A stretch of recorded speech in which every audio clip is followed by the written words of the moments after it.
mais topandi mouvement oyo bandaka parce que Papa Tshisekedi dit a créé un parlement debout to ba parlementaire debout et zalaki na nous pona ko communiquer na peuple UDPS viva na cartographie ya Hippolyte Kanambe denge to ebisaka bino tous les jours espoir na ye ezalaki na Assemblée nationale na Sénat espoir na ye ezalaki sur armée en général espoir na ye ya suka ezalaki sur le plan financier la personne oyo abandaki kodononse ye oyo abandaki kobimisa baplan na ye nyonso ezalaki président oyo Tanzania autaki kokufa yango autrefois nalobelaki bino keno ombre ya Hippolyte Kanambe sur la mort de John Magufuli batu oyo bazali koaider chef de l'État et non batu oyo on dénonçait bien sûr mais olalisi masolo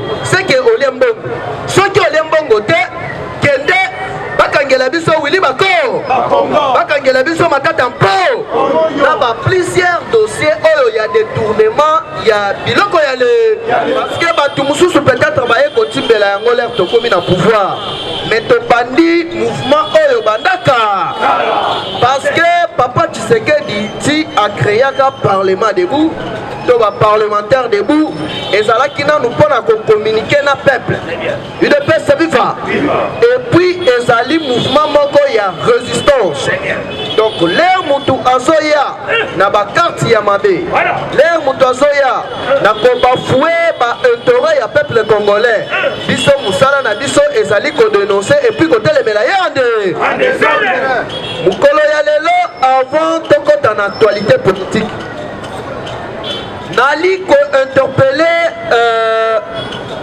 responsable ya IGF tolingi ba sentimenté UDPS viva ngai nazali genre ya batu oyo babetelaka batu maboko pamba pamba te UDPS viva mais boni yo Willy Bakonga ba preuve nyonso ezali reni qui a détourné mbongo ya EPSP mbongo ya gratuité enseignement jusque là pona nini azali libanda kokanga batu oyo bazali cité na kati mais batu wana balobi ke non to agir au nom ya hiérarchie UDPS viva dossier ya Bukangalozo tisikoyo ekeyiwa plusieurs dossiers sensibles IGF ozali ko dénoncer par après ozali kotika enquête en cours biso tolingi bongo te tolingi batu oyo bazali koaider chef de l'État et non batu oyo on dénonçait bien sûr mais olalisi masolo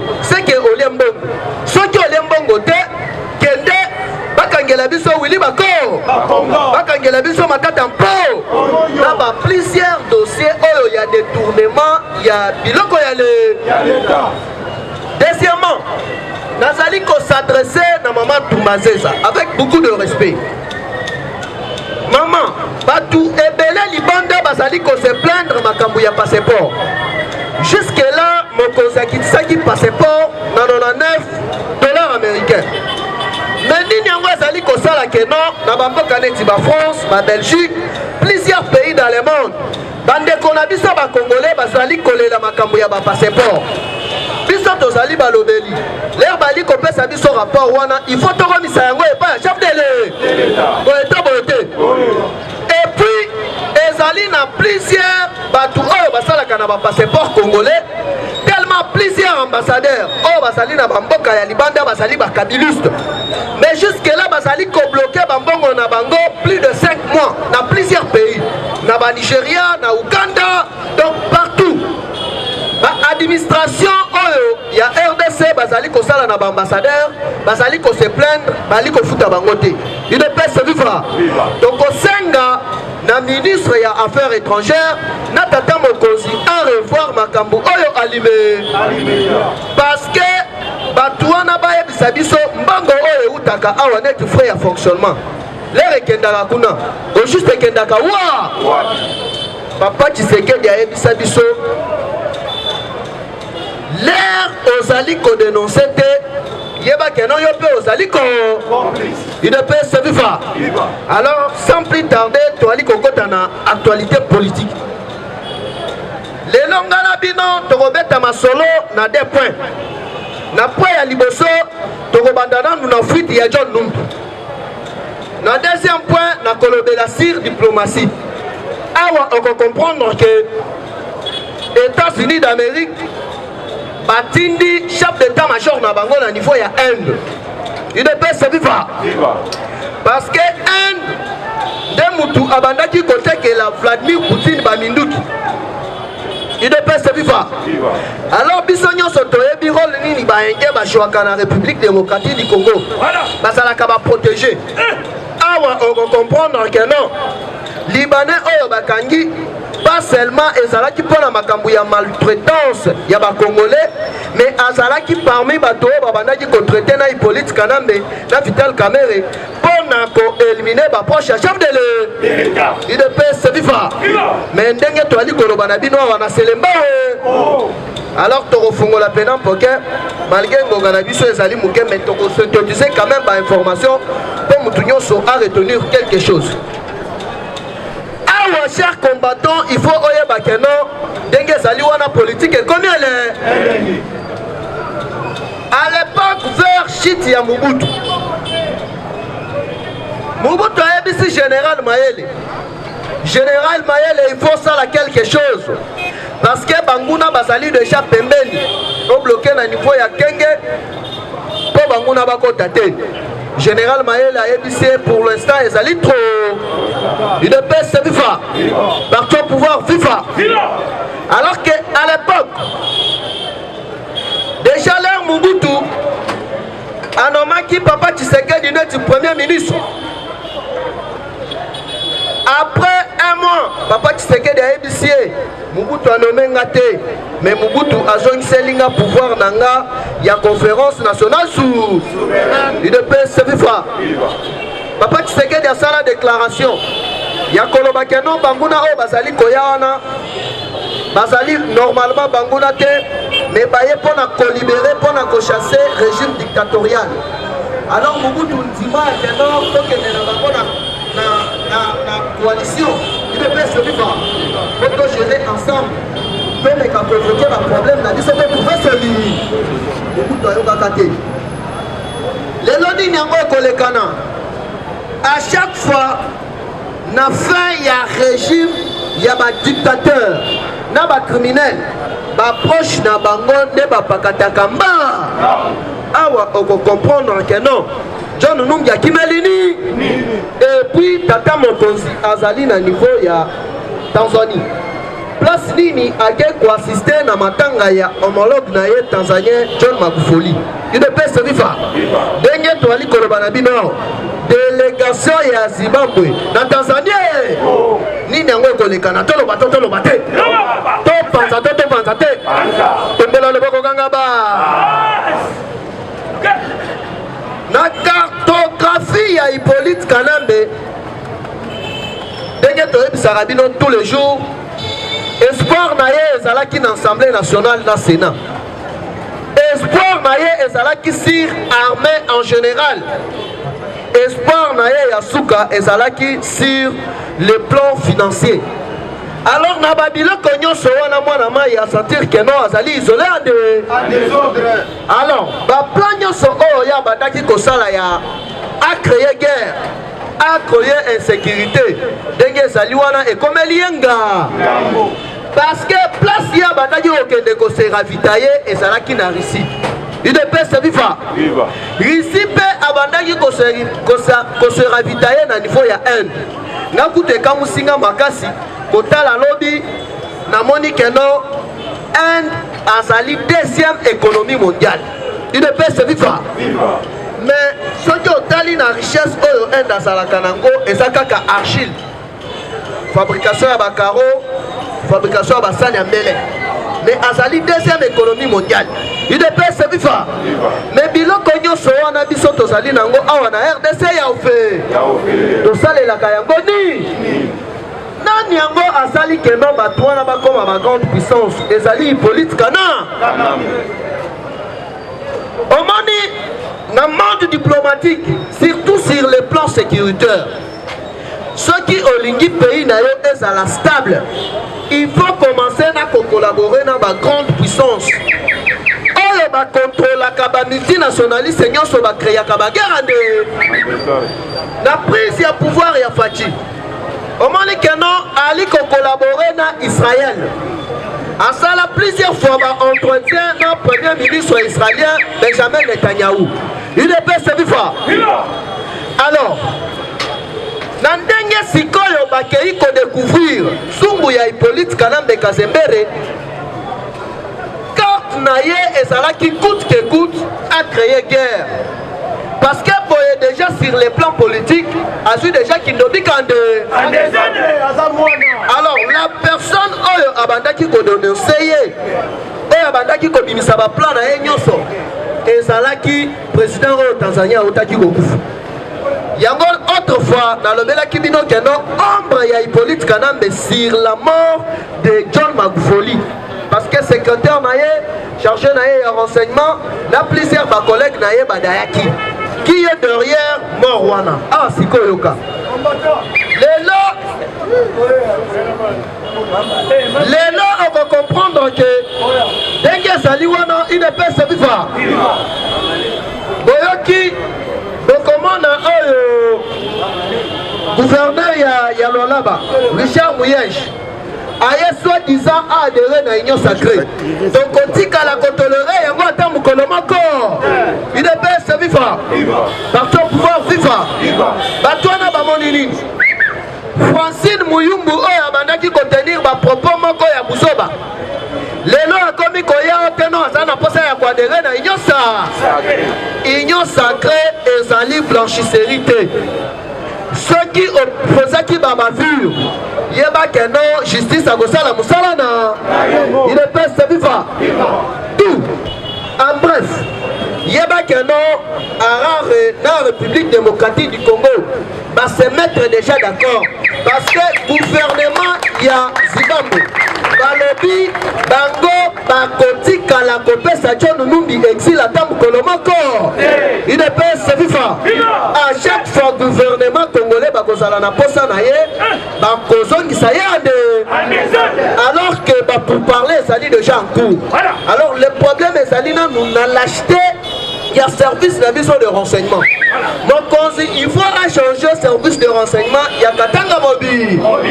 Akamata Ataba Tuyaba Congo. Abwaka Bango na Katanga. Oh, il y a Katanga Abwaka Bango na Bako. Parce que Batouana Pana Kokimi Sajon Numbi Basara Link tribalisme. La diplomatie a wayeba keno Fachi akena niveau ya Tanzanie. Sauf imprévu l'air à Kozongawa. L'air gouvernement et Kobima a se rendre na États-Unis da. Pour na tête à tête na homologue na ye Joe Biden. Oh bakosolo la plusieurs enjeux de l'air. Pour na chité parce que baouti ko découvrir que non Corée, Russie, na Iran, bazali kosala projet il y a éliminé chef d'état-major adjoint aux États-Unis d'Amérique. Pas se venger dans l'iwa, il y a Maréchal Hassan Oyoto, Nani Donald Trump Abomaki avant à quitter le pouvoir. Il est bien vivre. Alors que Zali co-assisté dans la guerre nucléaire. Yango au monde États-Unis Zali déterminé. Il y a qu'on soit contrôle. Il y a République démocratique du Congo. Parce que les chefs coutumiers Oyo Abandaki co-géré, il y a Chikolobwe. Oyo Zalaki corrompu par Kabila. Abimisi ba secret. Bon Akosu Kisa. L'un des conseillers en matière de sécurité, il y a Laurent Désiré Kabila. Il y a Zala qui emprisonné Zela Mokona ba Edi Kapel. Le bien Zala qui point de presse. A bientôt Azo porté Hippolyte Kanambe plein. Parce que Alobi Azan a ma preuve. Dans ma appel téléphonique, Hippolyte Abengaye à l'époque, pour être Babanda ko travailler na ye aboya pour l'élimination, il y a Laurent Désiré Kabila. Donc, dès que Zaliwana Hippolyte Amata, Akita, Agosama Ande. Alors, Ngaïna Binolobi. Donc, déjà, c'est un message fort, il y a qu'un an. La vie, il ne faut jamais qu'on se sous-estimer parce que même les Tito Bandaki Kogundana et depuis opposition, et qui est toujours, quel que soit handicap naïe, alors les Alaki vraiment signe à l'acheter pour naïe et puis Azalaki toujours déterminé mais lelo vraiment ndenge balobaka toujours que non Nzambe alobaka tantôt na batu lelo quand même papa na niveau ya Canada na Canada na niveau ya États-Unis pasteur na Canada na papa oyo apesima ndeko mama ale téléphone to pesi vraiment merci mingi parce que mama ale azali combattant moko fidèle na parlement debout ya président Miyake et puis surtout que non président Miyake azali parmi ba président oyo telemelaka bantu valeur biso toza pas seulement combattants mais nous sommes des tshisekidistes donc biso ezalaka pena ke non soki eloko eye ndenge président Miyake eboye makambo nyonso eye omoni ke non ekomeli donc mbala ya nsima n'hésitez pas soki bolingi rejoindre Mamale contacter président Miyake vraiment ekosala esengo makasi et puis nazali profiter de cette occasion ya souhaiter pe mes condoléances na le grand combattant Mamale talana na boti vraiment bana kitoko ko ezali pamboli donc bébé vraiment alors nyoso tozaki nango ya koloba yango wana kopesa vraiment merci na batu mususu balobaka kaka bazofinga mais oyo pesi et puis balobi pe batanga bakombo na bango te vraiment baakti ya boye ezali ya encourager vraiment esengo makasi wana nazali kolancer message na ministre oyo azalaka chargé ya bapersone vivant avec handicap depuis ozali wana osalaka nini parce que biso mosala na biso ezalaka il faut to dénoncer bantu valeur mokolo nini otinda ta bato basala ne fiske tout to inspection na baparlement debout nyonso ya bayeba de personnes vivant avec handicap batu o bazo ba masasi ba mususu bakomi kotambola na ba défaut mokolo nini osala yango déjà donc yo depuis banoma yo otikala kokita sur terrain te ou soit kotinda batu te ya kanon baya enregistrer ne fût que personnes vivant avec handicap nyonso handicapé nyonso au sein ya ba parlement debout alors tokosenga ya kanon bosala quand même musala ndenge esengeli bosala musala na satisfaire tata mokonzi parce que leur banomé yo ministre ezali vraiment ya kenon shida te mais ezali ozala au service ya peuple donc nyonso nazalaki nango ya koloba yango yo napesi bato nyonso bambote vraiment esengo mingi. Eshima, votre magazine qui bat au rythme de l'actualité. Une réponse à vos besoins en information, un éclairage dans divers domaines. Impartial, documenté, instructif. Eshima au cœur de l'info. Retrouvez la nouvelle édition. Exclusivité. Eustache Mouandi, ministre d'État, ministre des Ressources hydrauliques, relève le défi de la libéralisation du secteur de l'électricité. Des actions concrètes. Cap sur la libéralisation de l'électricité. Installation des mandataires ARE et ANSER. Fonds Mwinda qui permettra de fournir de l'énergie électrique propre à 15 millions des Congolais. Signature contrat B-Box. Plusieurs protocoles d'accord signés dans le cadre de la mise en application de la loi sur l'électricité. Les avancées enregistrées dans les secteurs des ressources hydrauliques et électricité grâce à la vision du ministre d'État Eustache Mouandi représentent un acquis indispensable qui balise le chemin vers l'effectivité de l'amélioration du taux de desserte en eau potable et en électricité. Focus. Payer l'impôt est un devoir civique. Le directeur général de la DGI, Barnabé Mwakadi, sensibilise les assujettis. Dossier Eshima, les épidémies les plus dévastatrices de l'histoire. Nation, le ministre d'État Ribens Mikindo met en valeur les blocs pétroliers et gaziers de la RDC afin de transformer les potentialités en hydrocarbures en véritable richesse. Élection 2023, le compte à rebours de la Senco. À lire également les portraits de Kelly Kunte, journaliste chevronné. Économie, budget 2021, moins ambitieux, plus réaliste. Culture, les tabous de l'inceste. Retrouvez l'intégralité du magazine Eshima dans les kiosques. Eshima Magazine, un nouveau standard d'information.